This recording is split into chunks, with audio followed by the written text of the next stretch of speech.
मेरा नाम जैन है। 1985 में हमारी मुल्तान के मुमताजाबाद बाजार में कपड़ों की एक दुकान थी। उस वक्त हमारी दुकान बहुत अच्छी चलती थी और हमारा खानदान माली तौर पर बहुत खुशहाल था। दौलत और जायदाद की कोई कमी नहीं थी। घर में मेरे अलावा मेरी छोटी बहन मरियम और मेरा छोटा भाई कलीम भी थे। मरियम 7वीं जमात में और कलीम 9वीं जमात में पढ़ता था। हमारी वालदा का इंतकाल हो चुका था और वालिद साहिब खुद दुकान पर होते थे। मैं दुकान और जायदाद के मामला संभालता था, किराया वगैरह वसूल करता था, जबकि वालिद साहिब कपड़े खरीदने के लिए मुल्तान से दूर दराज मुख्तलिफ शहरों में मौजूद कपड़ों के कारखानों में आर्डर देने जाया करते थे। यहाँ ये बताना जरूरी है कि दौलत की फरावानी ने मेरे अंदर बुरी आदत पैदा कर दी थी, जैसे कि जना, शराब नोशी और बुरी सोबतों में वक्त गुजारना। मैं अपने वालिदैन से छुप कर रोजाना अपने आप को सुकून देने के लिए इन बुराइयों में मुब्तला हो जाता था। मेरे वालिद को मुझ पर बहुत एतमाद था और मुझे पूछने वाला कोई नहीं था। मेरी जेब हमेशा नोटों से भरी रहती थी और मेरी ये बुरी आदतें इतनी बढ़ चुकी थी कि जब तक रात को मैं अपने दामन को गुनाहों से भर न लेता मुझे नींद नहीं आती थी।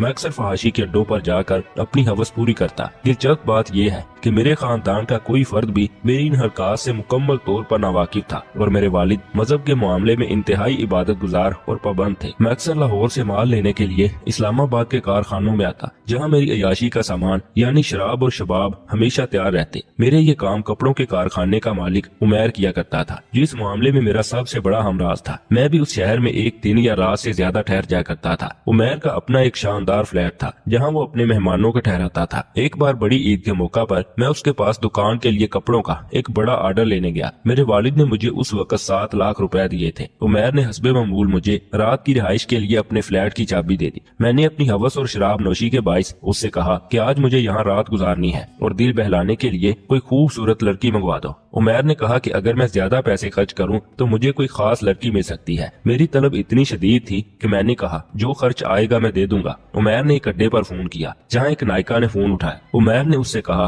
कि मेरा एक खास दोस्त आया है और उसके लिए बिल्कुल छोटी उम्र की लड़की चाहिए। दूसरी तरफ से शायद उस नायिका ने बहुत ज्यादा पैसे मांगे, जिस पर उमैर ने यकीन दहानी कराई कि उनकी डिमांड पूरी की जाएगी और बेफिक्र रहे। नायिका ने कहा कि अगर ऐसी बात है तो मैं ऐसी परीनुमा लड़की भेजूंगी जिससे तुम्हारा दोस्त खुश हो जाएगा। नायिका ने यह भी बताया कि उसका आदमी एक लड़की लेकर आ रहा है और वही आदमी उसे सुबह 5 बजे वापस ले जाएगा। फोन रखने के बाद उमैर ने मुझसे कहा कि पहले तो तुम उस लड़की से अयाशी करो, फिर दरमियानी रात मैं भी ऐश करने आ जाऊंगा। ताहम उसने अपनी आमद का वक्त नहीं बताया था। मैं बेचैनी से बस लड़की के आने का इंतजार कर रहा था क्योंकि नायिका ने उसकी बहुत तारीफ की थी। मैंने फ्रिज में देखा, वहाँ शराब तो मौजूद थी मगर बहुत कम थी, जिससे मेरी हलक भी गीली नहीं हो सकती थी। फिर भी मैंने जो थोड़ी बहुत बची थी उसे पी लिया। ठीक 10 बजे फ्लैट के दरवाजे पर दस्तक हुई। मैंने इस तराब के आलम में दरवाजा खोला तो सामने एक मोटा स्याह रंगत वाला शख्स बैग पकड़े खड़ा था। उसके पीछे एक छोटे कद की लड़की गुलाबी कढ़ाईदार चादर ओढ़े खड़ी थी, जिसका चेहरा नजर नहीं आ रहा था। उस शख्स ने जल्दी से मोतबाना अंदाज में कहा, सरकार बिल्कुल कंवारी और नई परी हाजिर है, ये परियों की शहजादी है। मुझसे सब्र ना हुआ। मैंने बाहर खड़े खड़े ही शराब चढ़े नशे में झूमते हुए उस परी नुमा कम सीन लड़की से कहा, चेहरा तो दिखाओ। वो मोटा आदमी बोला, सरकार ये कंवारी परी आज रात आपकी ही आरजी दुल्हन है और आप इसके दूल्हा हैं, लेकिन एक दरख्वास्त है। मैंने पूछा वो क्या? उस आदमी ने कहा कि अभी ये बहुत नाजुक है, इसे जरा आराम से।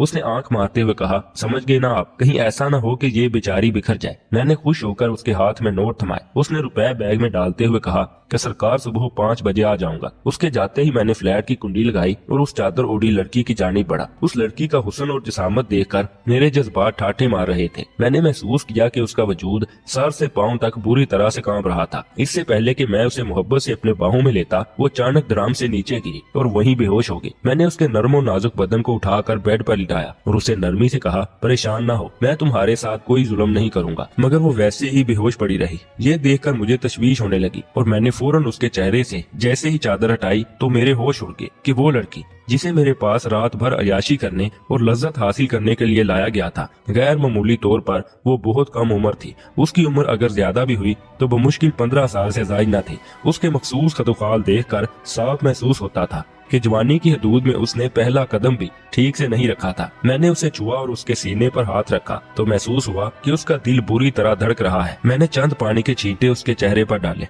जिस पर उसने अपनी आंखें खोल दी। नायिका ने उसे मेरे पास भेजने से पहले उसके चेहरे पर उम्दा खुशबू वाली क्रीम लगाई थी और जिस्म पर परफ्यूम छिड़का था। उसके मासूम गोरे चेहरे पर आंखों से बहते हुए आंसुओं की लकीरें वाज़ेह दिखाई दे रही थी। मैंने नरमी से पूछा, तुम क्यों रो रही हो? मेरे सवाल पर उसने बच्चों की तरह और ज्यादा रोना शुरू कर दिया।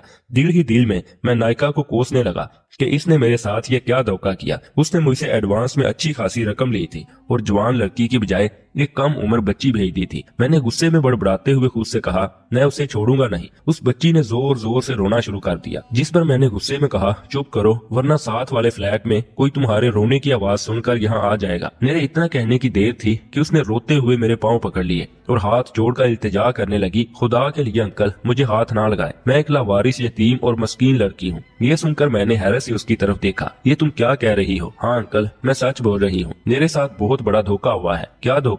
मुझे सच सच बताओ और देखो मेरे साथ कोई ड्रामा नहीं करना। नाम क्या है तुम्हारा? जी मेरा नाम अक्सा है। उसने दोबारा हाथ जोड़ते हुए कहा, मैंने एक यतीम खाने में होश संभाला था। मुझे नहीं मालूम कि मुझे वहाँ कौन छोड़कर गया था। यतीम खाने का इंचार्ज अक्सर मुझसे कहता था कि अक्सा, तुम्हें पाकिस्तान के एक पहाड़ी इलाके में आने वाले शदीद जल्जले के बाद बतौर लावारिस इस यतीम खाने में लाया गया था। मेरे वालिदैन उस होलनाक जल्जले में जाम बहक हो गए थे। मैं उस यतीम खाने में दूसरे लावारिस बच्चों के साथ पली बड़ी। कुछ अरसे बाद एक होम्योपैथिक डॉक्टर की फैमिली ने मुझे यतीम खाने से ना जाने किस तरह हासिल कर लिया। बाद में मुझे पता चला कि डॉक्टर साहब ने यतीम खाने के इंचार्ज को कुछ रकम बतौर रिश्वत दी थी। डॉक्टर साहब मुझे अपने घर बेटी बनाकर तो ले आए थे, लेकिन बाद में उन्होंने मेरे साथ बेटियों जैसा सलूक नहीं किया। वो और उनकी बेगम साहिबा मुझसे घरेलू काम करवाते थे और अपनी खिदमत के लिए रखते थे। वो दोनों मुनाफिक भी बहुत थे। उन्होंने मुझे शाम के वक्त एक स्कूल में प्राइवेट तालीम के लिए दाखिल करवा दिया, मगर ये सिर्फ अपने इर्द गिर्द के लोगों को दिखाने के लिए था, ना कि मेरी तालीम के लिए कोई हकीकी दिलचस्पी का मुजाहरा था। वक्त गुजरता गया, यहाँ तक कि मैं 5वीं क्लास में पहुंच गए, लेकिन उनके रवैये में कोई तब्दीली ना आई।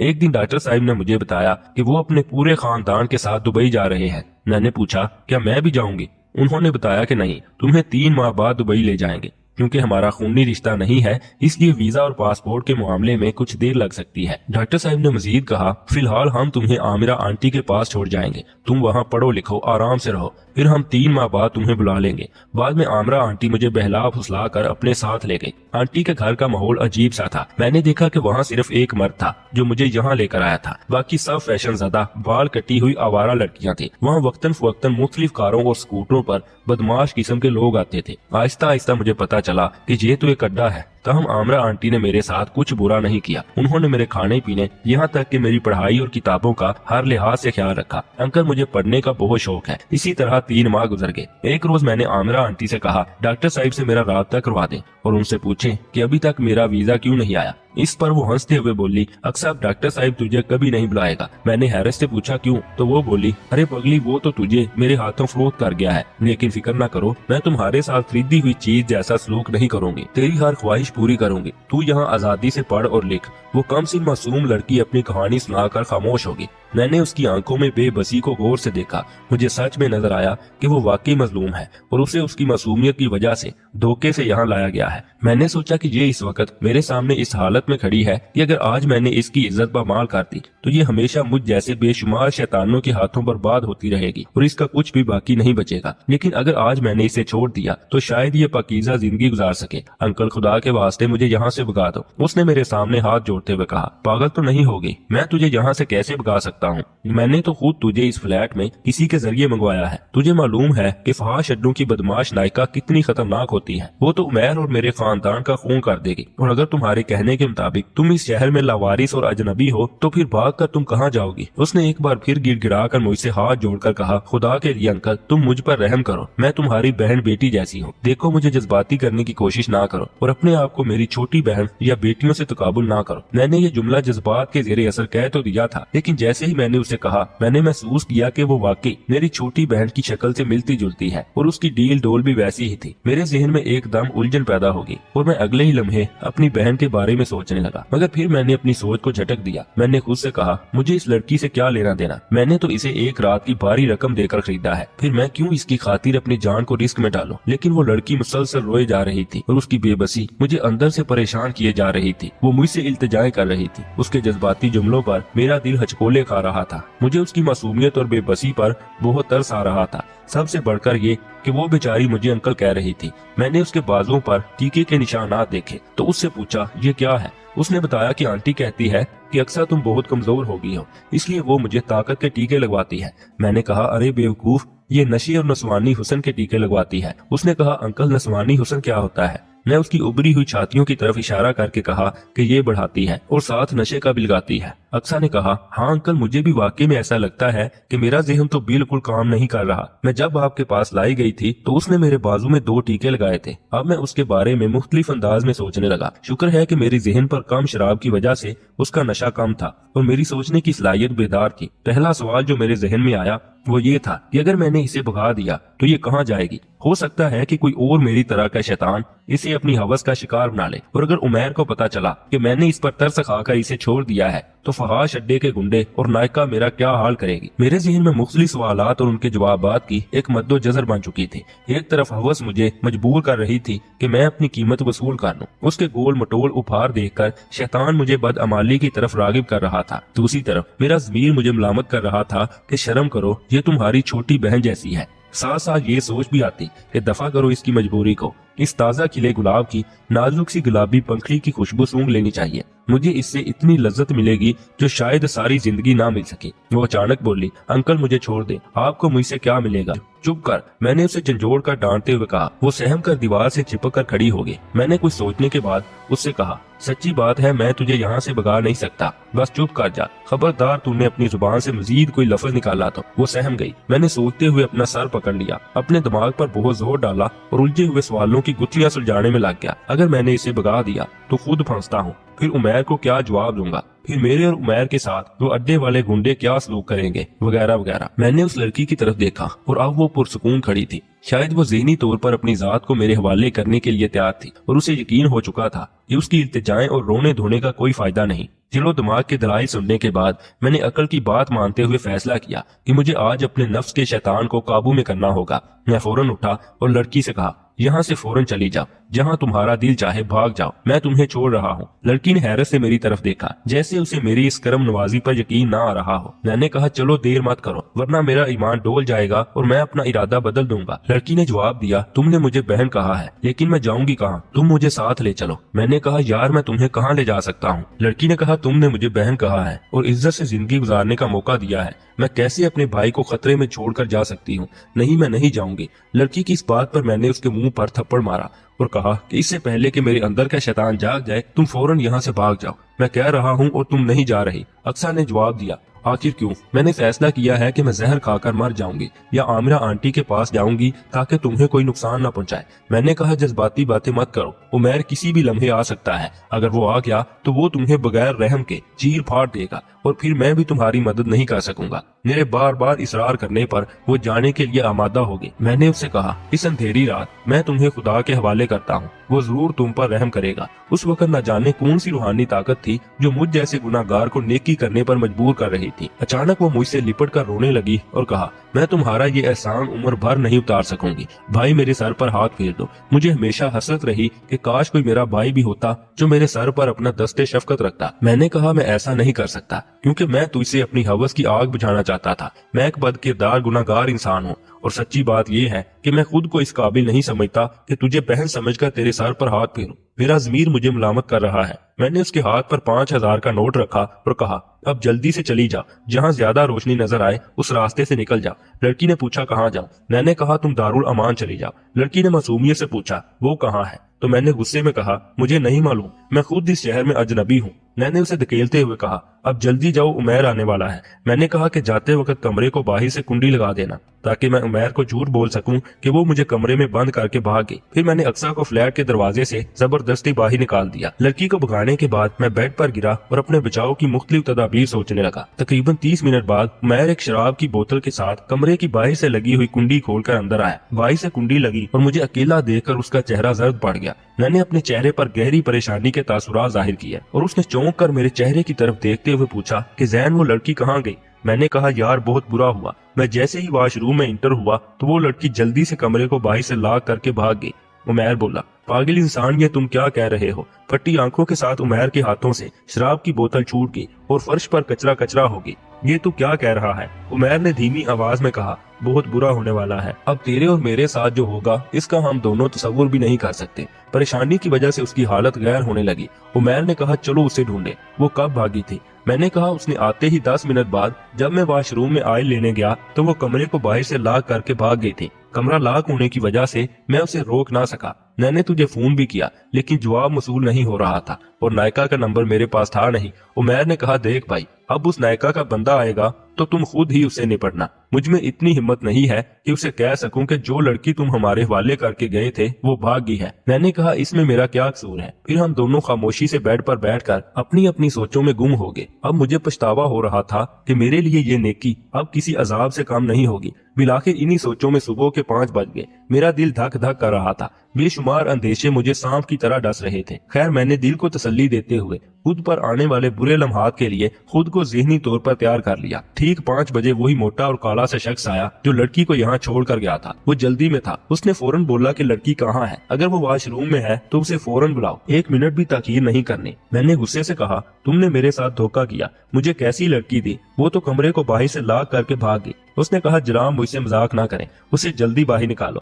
میں نے کہا تجھے سمجھ نہیں آئی؟ وہ یہاں نہیں ہے، وہ ہمیں دھوکہ دے کر واقعی بھاگ گئی ہے۔ اس نے جب عمیر سے پوچھا تو اس نے سر ہلا کر میری بات کی تصدیق کر دی۔ وہ موٹا آدمی سانپ کی طرح پھنکارتا ہوا بولا لڑکی تو تمہارا باپ بھی دے گا، ورنہ تم دونوں کا وہ حشر ہوگا کہ دنیا دیکھے گی۔ پھر وہ دھمکیاں دینے لگا، اگر تم لوگوں نے لڑکی نہ دی تو ہم تمہاری گھریلو خواتین اٹھا لیں گے، بڑی عید کے آنے تک تم لڑکی کو واپس کر دو، اسی میں تمہاری بہتری ہوگی، ورنہ بالی بدماش تمہاری زندگی جہنم بنا دے گا۔ پھر وہ شخص چلا گیا۔ عمیر نے جب بالی بدماش کا نام سنا تو کپ کپاتی آواز میں مجھ سے بولا زین صاحب وہ اس شہر کا انتہائی خطرناک بدماش ہے، وہ یقیناً یہاں آ کر ہم دونوں کو مار دے گا۔ تو ایسا کر تو بھاگ جا، میں بھی اس فلیٹ پر تالا لگا کر بھاگتا ہوں۔ یاد رکھ اب ہم دونوں کے برے دنوں کا آغاز ہو چکا ہے۔ عمیر کی بات پر میں فوراً وہاں سے بھاگ نکلا۔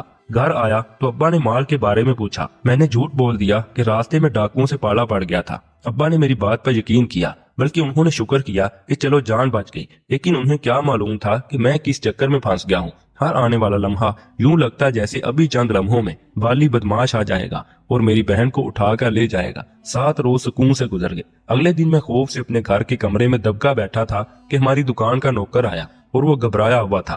بولا زین بھائی دکان پر ایک عمیر نامی آدمی اور اس کے ساتھ 2 خطرناک گنڈے آئے تھے، ساتھ ایک تیز ترار عورت بھی تھی، بڑا رولا پڑ گیا ہے جی، جلدی سے دکان پر آئیے۔ اس کی بات سن کر مجھے ایسا لگا کہ میرے پاؤں سے زمین کھسک گئی ہے۔ بہرحال جانا تو تھا ہی۔ بازار پہنچا تو ہماری دکان کے پاس ہجوم لگا ہوا تھا۔ کچھ لوگوں نے میری شکل دیکھی تو شور سا مچ گیا، یہ لگتا تو ایسا نہیں تھا۔ میں مجمع کو نظر انداز کرتے ہوئے دکان میں داخل ہوا تو وہاں عمیر 2 گنڈوں اور نائکا عورت کے ساتھ موجود تھا۔ عمیر نے فوراً اشارہ کرتے ہوئے اس عورت سے کہا کہ اسی نے اقصیٰ کو بھگایا ہے۔ ہاں عامرہ یہی بندہ ہے۔ اسی بندے نے عامرہ آنٹی سے کہا جو فلیٹ میں میرے لیے لڑکی لے کر آیا تھا۔ اسی کشمکش میں ابو نے مجھ سے سوال کیا بیٹا یہ اقصیٰ کون ہے؟ میرے منہ سے نکلا او عمیر تو یہ کیا کہہ رہا ہے؟ اتنے میں دکان میں کھڑے ایک گنڈے نے میری کمر میں زوردار تھپڑ مارتے ہوئے کہا وہی لڑکی جسے تو نے فلیٹ میں بلایا تھا۔ نائکا نے ڈرامائی انداز میں آنسو بہاتے ہوئے کہا یہ کم بخت ڈاکٹر صاحب کے پاس رہنے والی ایک یتیم بچی کا عاشق تھا۔ ڈاکٹر صاحب جب اپنی فیملی سمیت عارضی طور پر دبئی منتقل ہو گئے تو وہ اقصیٰ کو عارضی طور پر میرے پاس چھوڑ گئے تھے۔ اس ظالم انسان نے نہ جانے اس بچی کو کس طرح اپنے عشق کے جال میں پھنسا لیا اور اس کپڑے کے کارخانے کے مالک عمیر کے ساتھ مل کر فلیٹ میں بلا لیا۔ اس کے بعد نہ جانے کہاں بھگا کر لے گیا۔ پھر دکان کے اندر موجود ایک گنڈے نے غصے سے لوگوں کو دکان سے باہر دھکیلتے ہوئے کہا اوے سارے باہر نکلو۔ اب دکان میں چند لوگ رہ گئے تھے جن میں ملازمین، ابا، عمیر اور نائکا اور گنڈے شامل تھے۔ پھر عمیر نے سرگوشیانہ انداز میں مجھ سے کہا دیکھ زین اس بدماش نے میرے کارخانے کی اینٹ سے اینٹ بجا دی ہے۔ میں نے ان لوگوں کو سب کچھ بتا دیا ہے۔ وہاں ان لوگوں کو یہ راز معلوم ہو گیا ہے کہ تو نے اس لڑکی کو بھگایا ہے۔ میں نے حیرت سے اسے دیکھا۔ عمیر نے پھر کہا تو نے مجھ سے بھی جھوٹ بولا تھا کہ وہ لڑکی تجھے کمرے میں قید کر کے بھاگ گئی تھی، لیکن میرے پڑوس فلیٹ میں ساری رات اس لڑکی سے جو تم باتیں کرتے رہے اور لڑکی جیسے جیسے روتے ہوئے تو اسے التجائیں کرتی رہی اس کی آوازیں ان کے کانوں میں صاف پڑتی رہی ہیں۔ اچانک گنڈے نے عمیر کو دھکا دے کر ایک طرف کرتے ہوئے کہا وہ کیا سرگوشی کر رہے ہو، اور میرا گریبان سختی سے پکڑ کر اپنی جانب کھینچتے ہوئے بولا اپنی خیریت چاہتا ہے تو اس بڈھے باپ کے ساتھ ابھی ہمارے ساتھ ایک ڈیل کر لے، ورنہ ابھی کھڑے کھڑے تجھے تیرے خاندان سمیت وہ سبق سکھاؤں گا کہ یاد رکھے گا۔ تاہم اس وقت تو وہ سارے ٹل گئے۔ اس کے جانے کے بعد دکان پر ابا نے اپنے پڑوس کے چند تجربہ کار جاننے والوں کو بلایا۔ وہاں ایک بزرگ جن کی میں بہت عزت کرتا تھا، انہوں نے مجھے ایک طرف لے جا کر समझाया, बेटा जैन असल बात क्या है खुल कर बता दो ताकि हम मामले की नोयत को समझते हुए इसका हल निकालें। मगर असल बात बतलाने में मुझे शर्म महसूस हो रही थी। वहाँ मौजूद अब्बा के दोस्त ने कहा, बेटा देखो असल हकीकत बतलाने से शर्माओ नहीं, पहले ही हमारी बड़ी रुसवाई हो चुकी है। अब अपनी बिखरी हुई इज्जत को मजीद बखेरने से बचाने के लिए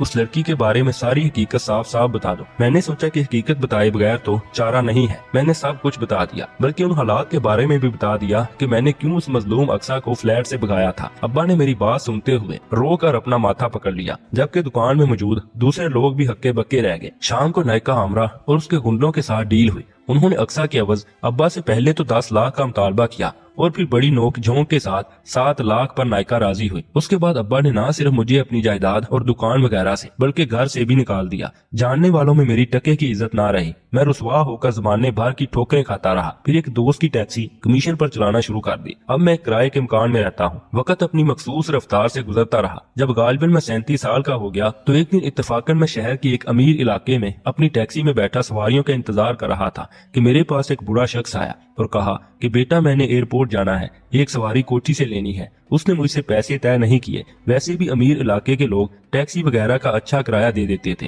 वो बूढ़ा शख्स देखने में दरमियानी सतह का मालदार नजर आ रहा था। थोड़ी देर बाद मेरी टैक्सी एक कोठी के सामने रुकी। बुजुर्ग ने कहा, चंद मिनट रुकना बेटा, मैं अभी आता हूँ। मैं टैक्सी का दरवाजा खोलकर बाहर खड़ा हो गया और अपनी सोचों में मगन था कि कोठी से उस शख्स के साथ एक खूबसूरत मॉडर्न सी लड़की निकली। वो टैक्सी की जानिब बढ़ने लगी। उसके पीछे एक बुढ़िया और कोठी के 2-3 मुलाजिम भी नजर आ रहे थे। लड़की ने सबको सलाम दुआ करने के बाद गले मिलकर खुदा हाफिज कहा। बुढ़िया ने उसके सर पर हाथ फेरते हुए कहा कि बेटी अमेरिका पहुंचते ही फोन कर देना। अव्वल तो वकास वहां से खुद ही तुम्हें रिसीव करने के बाद मुझे फोन कर देगा। इस दौरान मैंने उस शख्स से बैग लेकर टैक्सी की छत पर रखकर उसे रस्सियों से अच्छी तरह बांध दिया। मैंने शीशे से देखा, फिर वो लड़की और बूढ़ा टैक्सी में सवार हो गए। मैंने भी ड्राइविंग सीट संभाली। मैंने शीशे में देखा, मुझे लगा वो लड़की मुझे आंखें फाड़ फाड़ कर देख रही है। लगता था कि जैसे वो मुझे पहचानने की कोशिश कर रही है, जबकि मेरे थके जहन में कोई ख्वाबीदा माजी की धांधली याद जागने की कोशिश कर रही थी। उसे कहीं देखा है। जहन उलझ गया कि ये लड़की कौन हो सकती है। वो अब मुझे देखने लगी। अचानक मेरे जहन में याद आया, ओ ये तो अक्सा है। मैं सोचने लगा, ये क्या, ये लड़की इस मुकाम तक कैसे पहुंची और ये अमेरिका कैसे जा रही है। मुझे इसे देखकर खुशी भी हुई और हैरत भी। मैंने मुस्कुराते हुए उसे देखा। वो लड़की झट से बोली, अंकल क्या आप किसी जमाने में कपड़ों का कारोबार करते थे? मैंने फौरन कहा, हाँ हाँ। साथ बैठा बुजुर्ग हैरत से बोला, बेटी अक्सा क्या तुम इस अंकल को जानती हो? ये तुम्हारी जान पहचान वाले अंकल कैसे निकले? अक्सा बोली, जी वो एक दफा मैंने और आयजा ने इसकी दुकान से कपड़े खरीदे थे। वो बुजुर्ग हंसते हुए कहने लगा, अच्छा भाई। अक्सा ने अपने होंठों पर उंगली रखकर मुझे खामोश रहने का इशारा किया, जैसे वो कह रही हो इस बुजुर्ग को कुछ न बताना। मैं टैक्सी चलाते चलाते माजी की उन दिलखराश यादों को याद करने लगा जब अक्सा मुझे मजलूम और बेबस लड़की की सूरत में मिली थी। बूढ़े ने अचानक ओंघते हुए कहा, बेटी तुमने मुझे जो दवाइयां लिख कर दी थी उनमें से फलां गोली मैं फलां वक्त खा लिया करूं। अक्सा बोली, नहीं अंकल, आप इन गोलियों को मुस्तकिल जिस तरह मैंने लिखा है वैसे ही खाएं। उन दोनों की गुफ्तगू से अंदाजा हो रहा था कि अक्सा तो माशाल्लाह डॉक्टर बन गई है। मैंने ड्राइविंग करते हुए पूछा, बेटी तुम डॉक्टर बन गई हो? जी हाँ, मैं आपकी दुआओं से डॉक्टर बन गई हूँ। मेरे शोहर वकास भी अमेरिका में डॉक्टर हैं। बुजुर्ग ने मुझसे पूछा, बेटा आपको क्या बीमारी है? मैंने बुजुर्ग से कहा कि पहले मुझ में बहुत सी बीमारियां थी, लेकिन मैंने उन पर सख्त परहेज करके काबू कर लिया है। सिर्फ अब कबल वक्त बुढ़ापे की बीमारी लग रही है। बुड्ढे ने फौरन कहा, अरे तुम खुशकिस्मत हो जो सिर्फ तुम्हें अपने बुढ़ापे की बीमारी लगी है। मुझे देखो, मैं तो बीमारियों का घर हूँ। शुगर, ब्लड प्रेशर, न जाने किन किन बीमारियों ने मुझे घेर रखा है। जबकि इस दौरान अक्सा मुझसे कुछ कहना चाह रही थी, लेकिन उस बुजुर्ग की मौजूदगी में उसकी जुबान रुक रही थी। उसकी आंखों से मुसलसल आंसू जारी थे। मैंने उसके साथ साथ अपना ध्यान सड़क के किनारे जारी रखा हुआ था। उसने रोते हुए मुझे इशारे से कहा कि मेरे सर पर हाथ फेर दो। मैं उसका इशारा समझ गया। थोड़ी देर बाद टैक्सी एयरपोर्ट की हदूद तक पहुंच गई थी। दोनों उतर गए। मैंने उनका बैग उतारा। अक्सा मुसलसल मुझे देखे जा रही थी। वो कुछ कहना चाह रही थी, लेकिन उस शख्स की मौजूदगी उसकी राह में रुकावट हायल कर रही थी। फिर अक्सा अचानक बोली, बाबा जान मेरी डायरी, फोन और कुछ जरूरी कागजात शायद घर में पड़े बैग में रह गए हैं। तो उस बुजुर्ग ने तंग निगाहों से उसकी जानिब देखते हुए कहा, तुम्हें ध्यान से हर चीजों को पहले से देख कर चलना चाहिए था। अक्सा ने मासूमियत से कहा, सॉरी बाबा, अब जरा वो सामने से घर में फोन करके पूछ लें। बुजुर्ग बोला, अच्छा मैं अभी फोन करके आता हूँ। वो बुजुर्ग फोन करने चला गया। अक्सा फौरन मेरे गले लगकर ऐसे रोने लगी जैसे वो कभी मेरे फ्लैट में अपनी इज्जत और जान बचाने और भागने के लिए रोई थी। मैंने अक्सा से पूछा, तुम उस दिन फ्लैट से भागकर कहाँ गई थी? अक्सा बोली, खुदा ताला ने मुझे उस रात के अंधेरे में दारुल अमान में पहुंचा दिया था। वहाँ से मुझे ना सिर्फ अमान मिल गई बल्कि इन साहिब हैसियत बुजुर्ग ने मेरी बेहतरीन परवरिश भी की और मुझे डॉक्टर की तालीम दिलवाई और फिर डॉक्टर बनने के बाद अपने डॉक्टर बेटे से मेरी शादी भी करवा दी। अब मैं उनकी बहू हूँ और अमेरिका में अपने शोहर के पास जा रही हूँ। भाई आज भी मेरे सर पर अपनी बहन समझकर हाथ रख दे जैसे आपने बरसों पहले रखा था। मैंने उसी शफकत से उसके सर पर हाथ रखकर कहा, अक्सा उस रात मैंने तुझे अपनी हवस की तस्कीन के लिए बुलाया था, इसलिए मुझे माफ कर दो। मुझे खुशी है उस रात मेरे अंदर का शैतान मेरे जागे ज़मीर के आगे आ गया और खुदा ने तुम्हें उस रात के अंधेरे में पनाह दे दी। मेरी आंखों में खुशी के आंसू थे और फिर आज तुम उसी बदौलत पाकीज़ा जिंदगी गुजार रही हो। फिर अक्सा ने मुझसे मेरी टैक्सी चलाने के मुतालिक पूछा, लेकिन भाई आप तो कपड़ों की फैक्ट्री के मालिक थे, फिर आप टैक्सी क्यों चला रहे हैं? तो मैंने बताया कि तुम्हें फ्लैट से भगाने के जुर्म में मैं खुशहाल जिंदगी से एक टैक्सी ड्राइवर बन गया हूँ। लेकिन यकीन करो पहले तो मुझे इस बात का बहुत अफसोस था, लेकिन आज तुझे इस हालत में देखकर मुझे अपने किए पर अफसोस नहीं बल्कि फख्र हो रहा है। और जो मुझ पर यह नौबत आई है ये मेरे माजी के करतूतों की सजा है। इसमें भी तुम्हारा कोई कसूर नहीं है, बल्कि आज मेरा दिल तुम्हें देखकर मुतमईन है कि मेरी नेकी रायगा नहीं गई। फिर अक्सा बोली, भाई आपका शुक्रिया, आपने मुझे टैक्सी में पहुंचाने के बाद भी मेरे ससुर के सामने उस भयानक रात का जिक्र नहीं किया, वरना मैं उनकी नजरों में गिर जाती। मैं आज जिस मुकाम पे खड़ी हूँ ये सब आपके उस रात नेक और कठिन फैसले की बदौलत ही हुआ है। अगर उस रात में आपके हाथों लुट जाती तो आज मैं न जाने किस गंदगी के ढेर की जीनत होती। अक्सा ने मुझे अपनी अमेरिका हॉस्टल का नंबर दिया। भाई आप मुझसे राब्ता करना, मैं आपको वहाँ बुलाऊंगी और आपको जितने रुपए चाहिए होंगे आप मुझे बता देना। मुझे आपकी मदद करके बहुत खुशी होगी। अभी हम बातें कर ही रहे थे कि उसका ससुर आ गया। उसने कहा, बेटी मैंने तो घर फोन किया है, कोठी में तो तुम्हारी कोई टेलीफोन डायरी या कागजात नहीं पड़े। बेटी तुम भूल रही हो, लाजमी वो तुम्हारे बैग में ही होंगे। फिर वो अपने ससुर के साथ एयरपोर्ट की इमारत की जानिब बढ़ गई, मगर जाते जाते वो मुझे पलट कर देखती रही। ताहम बाद में शुरू के 2 माह तो मैंने उससे किसी भी किस्म का राब्ता करना मुनासिब नहीं समझा, क्योंकि मुझे अपने जीने या मरने में कोई ज्यादा दिलचस्पी नहीं रही थी। मेरे लिए बस यही बहुत खुशी की बात थी कि मुझ जैसे गुनाहगार और बदकार की एक नेकी की वजह से किसी शख्स की जिंदगी संवर गई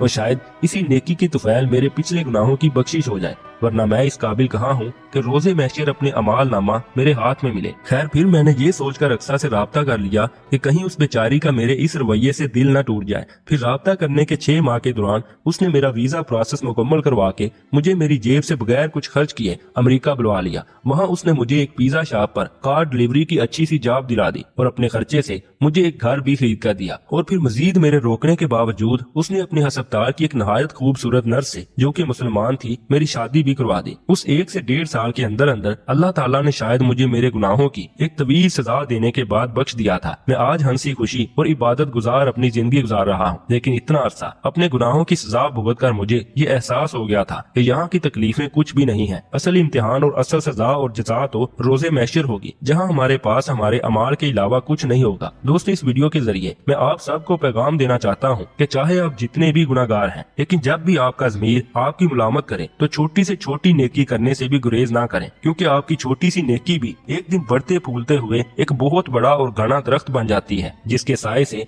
बहुत से लोग मुस्तफीद होते हैं। और अल्लाह के यहाँ सच्चे दिल से तौबा करने से भी ना हिचकिचाएं, क्योंकि वो अपनी मखलूक से 70 माओं से भी ज्यादा प्यार करता है। बेशक वो बख्श देने वाला है, वो आपकी जरूर सुनेगा। दुआ है कि अल्लाह ताला हम सब को सीधे रास्ते पर चलने और नेक अमाल करने की तौफीक अता फरमाए, आमीन। दोस्तों इस वीडियो से मुताल्लिक कमेंट सेक्शन में हमें अपनी कीमती राय से जरूर आगाह कीजिएगा। अगर वीडियो अच्छी लगे तो वीडियो को लाइक करने के साथ साथ चैनल को भी जरूर सब्सक्राइब कर लीजिएगा। शुक्रिया।